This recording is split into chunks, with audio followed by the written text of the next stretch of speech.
We're on a mini expedition to assess resilience.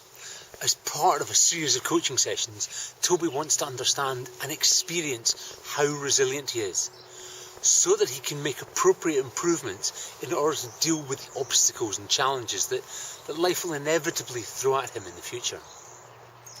It's true for all of us that there are some less pleasant aspects ahead. We live in a changing and uncertain world. We can't tell what exactly will occur, but we can say with a degree of certainty that discomfort will appear. And how well will we cope with it?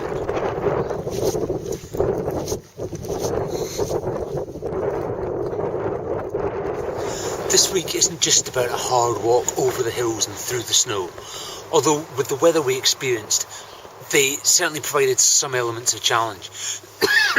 It was gusting 50 miles an hour over the tops, and there was enough snow that it was really slippy on some of the steeper uphill sections. But actually, walking with a full pack and the other challenges around that, like camping in the cold and abseiling off a cliff, dealing with being alone and wading through a river, these were all experiences that allowed him to assess his mindset and his thoughts and his feelings and how he dealt with things when it got tough. Physical well-being and emotional stability go hand in hand and are big factors when it comes to being able to bounce back from difficulties. Another element of this week's walking was the amount and adequacy of preparation. Do we get ourselves ready to cope with what may be ahead? It's not about worrying about absolutely every eventuality, but it's about making the necessary preparations to deal with the things that are most likely to arise. Not having a spoon was a simple thing, but it made a big difference to his comfort when eating hot pasta and sauce at the end of the day. And admitting he didn't have a proper sleeping mat and asking to borrow one might have cost some pride, but would probably have made him warm enough at night that he didn't sit awake all through the hours because of the cold. As with all my coaching, the memory of what has been experienced will live long.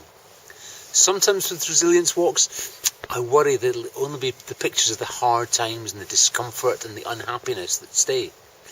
However, this time, as with it seems every previous time, there have been enough practical lessons about preparation and assumptions and focusing on the positives and dealing with the uncertainty that it's all been worth it.